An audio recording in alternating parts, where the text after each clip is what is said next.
Oi! Hoje eu acordei com muita disposição. E você, hein? Tu tá com a cara de desanimado, cara. Tu tá se alimentando? Se não se alimentar, não tem energia pra viver. Não tá. Tu não tá respirando. Esse é o problema. Sem alimentação e sem respiração não tem energia. Tem alguma coisa errada com ele, gente. Mas sabe de uma coisa? Vamos pro nosso quinto vídeo? Vamos falar sobre o sistema digestório e o sistema respiratório. Para você entender a importância desses dois para ter energia para viver. Porque esse aqui já era.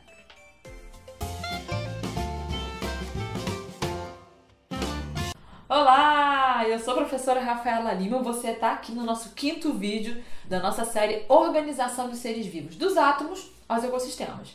Já tivemos aula sobre átomos, sobre moléculas, sobre células, sobre tecidos e chegamos agora no bloco sobre sistemas. Sistemas são conjunto de órgãos com a mesma função. E o nosso objetivo de hoje é falar sobre dois sistemas, o sistema digestório e o sistema respiratório. Por quê? Porque os dois eles se unem com uma missão, com a missão de fornecer os elementos necessários, as substâncias necessárias para o nosso corpo produzir energia. O processo de produção de energia do nosso corpo se chama respiração celular.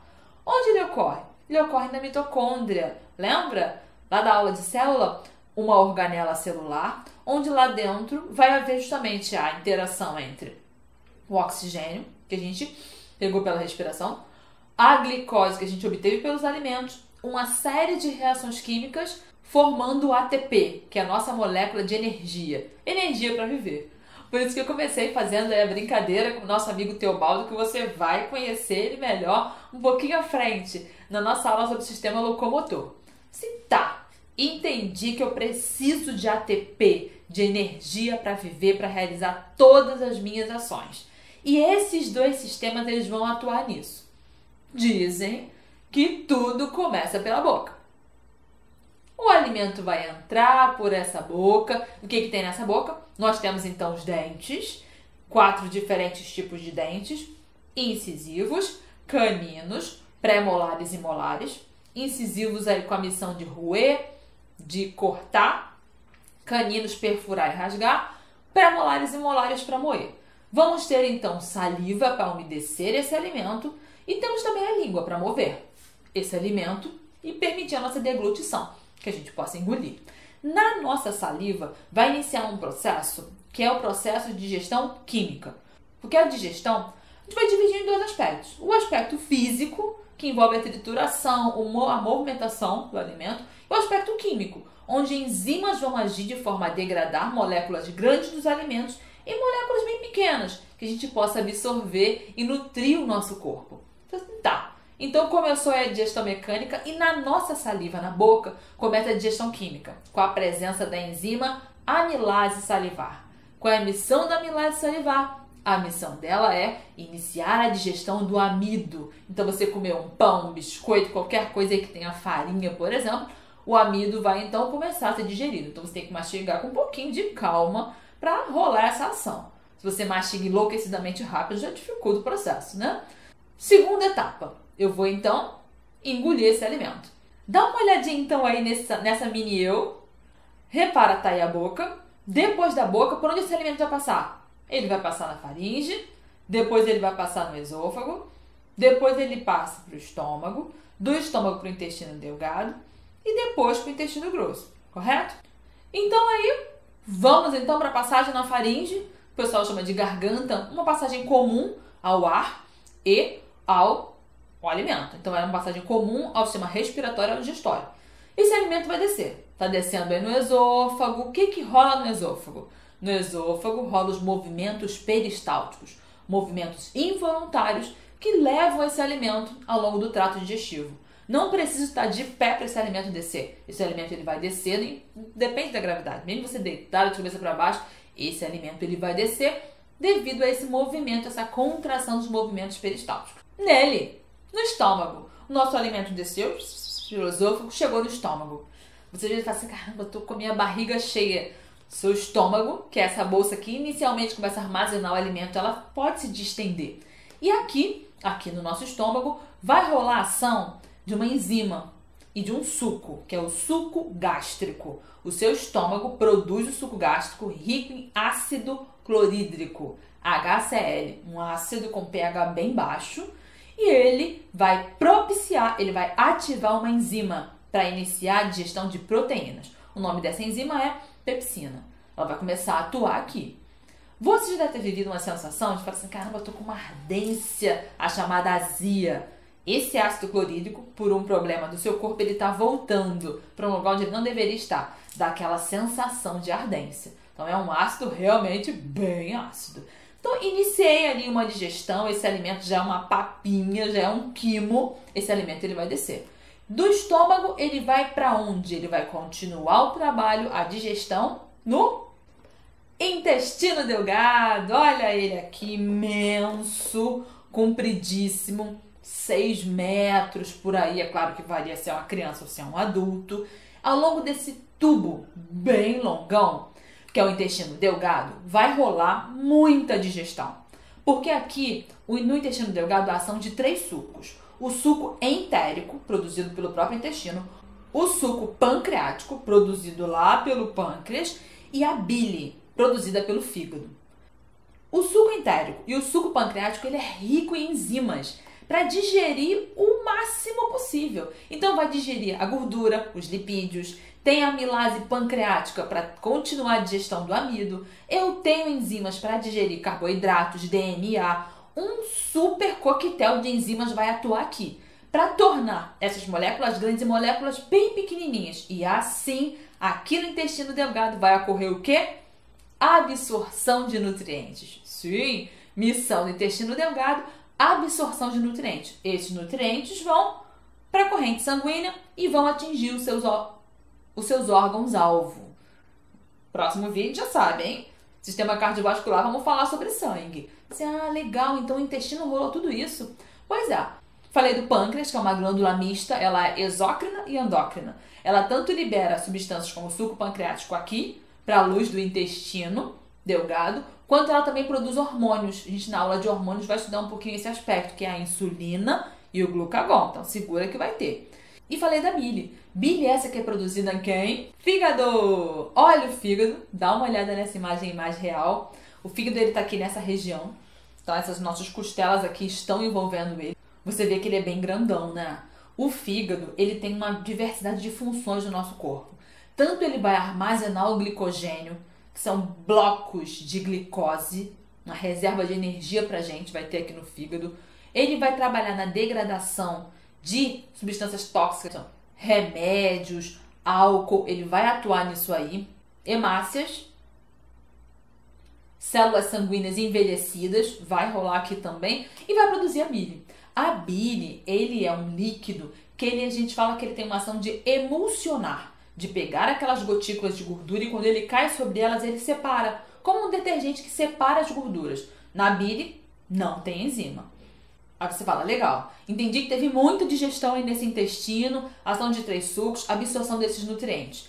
Esse resto, ele vai então para todo o famosíssimo intestino grosso. Olha aqui o intestino grosso, com esse formato aqui de U invertido, né? Então tá o intestino grosso, o alimento ele vai passando, o momento peristáltico, até ele sair no ânus.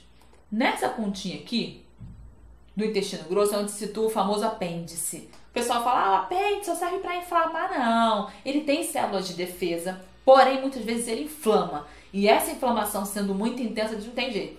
Tem que fazer a cirurgia e tirar ele, porque ele pode de fato se romper e levar uma inflamação generalizada da cavidade intestinal. Então é muito perigoso. Ele fica aqui nessa pontinha. O alimento chegou no intestino grosso, a missão principal do intestino grosso é finalizar a digestão e a absorção de água.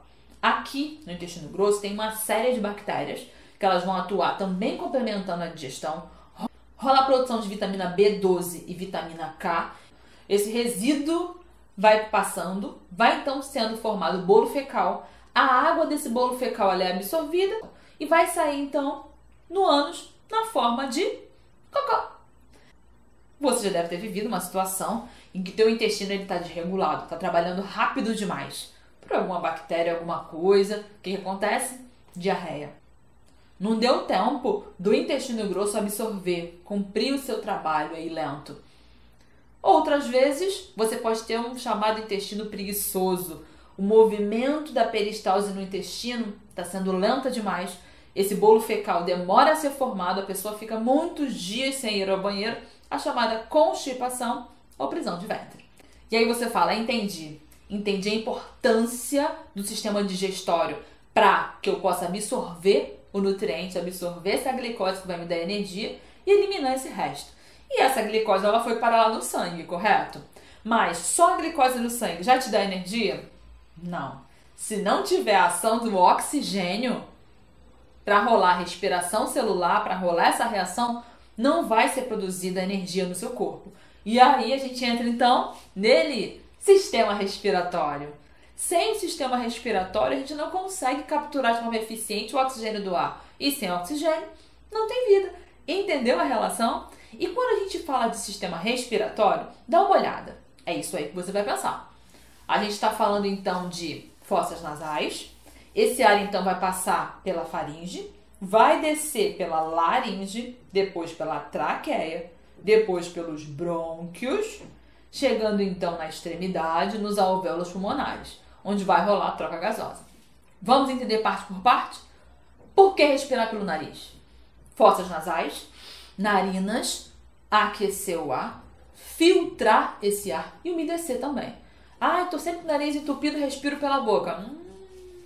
Você tem mais chances de ter problemas, infecções, se sente incômodo. Ai, tô com minha amígdala incomodando, uma dorzinha de garganta, porque você não está filtrando. Então, respirar pelo nariz é muito importante para cumprir esse processo. Então, esse ar entrou filtrado, aquecido pelo nariz, ele chega então na faringe. A faringe, como eu falei para você agora mesmo, vai ser o lugar comum. Passa alimento, passa o ar. Você possivelmente já engasgou loucamente, ficou lá tossindo.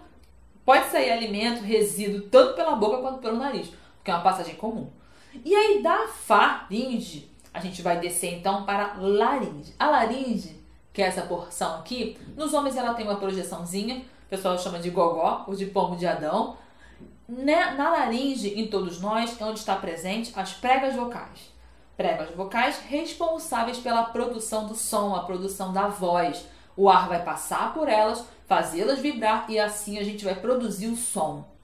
Abaixo dela, descendo na laringe, a gente chega na traqueia. Dá uma olhada. Tenho aqui meu pulmão. Passei então, o ar passou pela laringe. Aqui então a traqueia. Esse tubo, ele é um tubo que tem várias partes com cartilagem, rico em cartilagem. Essa cartilagem ela é rígida. E isso é importante para que esse tubo não feche com a passagem do ar. Seja uma passagem eficaz, tá? E na traqueia, ela também, na sua parede, ela tem células com pequenos cílios, que podem também reter algumas impurezas e devolvê-las para que essa impureza não caia lá dentro no pulmão.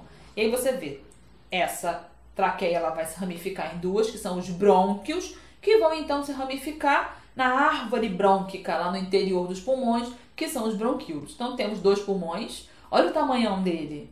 Tá vendo como ele ocupa muito espaço na nossa caixa torácica? E aí, quando esse ar então chegou nesses brônquios, esses brônquios eles estão tubinhos. E eles vão então se espalhando para que o objetivo final seja alcançado, que é chegar no alvéolo pulmonar. Dá uma olhada no alvéolo, né? O alvéolo tem uma parede muito fina, uma fina camada de células, e aí vai rolar a hematose. O que é hematose? Troca gasosa por difusão, ou seja, de onde tem maior concentração para onde tem menos, por difusão. O oxigênio ele vai dos pulmões para o interior do sangue e assim o sangue vai levar para as células e o gás carbônico acumulado nesse sangue por difusão vai para esse alvéolo pulmonar e assim a gente vai eliminar. Como que a gente vai eliminar? Quais os movimentos que a gente faz para isso? Quais são os movimentos respiratórios? Inspiração, expiração. Dá uma olhada aí. Inspiração, expiração. Inspiração é a entrada do ar, expiração é a eliminação do ar. Para que isso ocorra, eu vou ter então a ação de um músculo muito importante, chamado diafragma, e a movimentação da caixa torácica e dos seus músculos. Como assim? Na inspiração, o diafragma, dá uma olhada nele aí, onde ele está situado, olha aí. O diafragma ele vai se movimentar.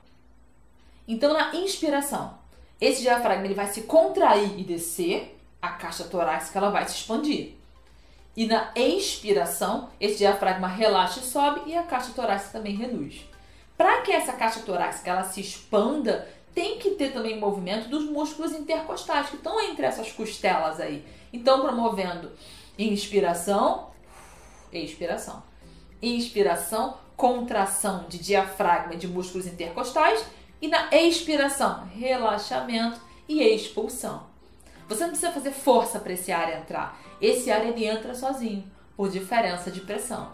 Então, quando eu tenho uma pressão maior do lado de fora e uma pressão menor interna, esse ar entra. E quando é o contrário, esse ar sai.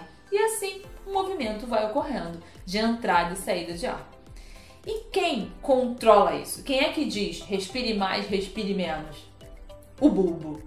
O bulbo é essa partezinha aí, ó, que está dentro da nossa cabeça, faz parte do nosso sistema nervoso. Você vai assistir uma aula sobre isso. E o bulbo, ele tem a percepção do teor de gás carbônico no sangue e ele indica pra gente, olha, tem muito gás carbônico que você precisa eliminar. Vai respirar. Então por isso você não consegue prender a respiração e tipo, não vou respirar mais. Não adianta. O bulbo ele percebe que você está acumulando gás carbônico lá dentro e ele, por sinais nervosos, comanda a contração do seu diafragma.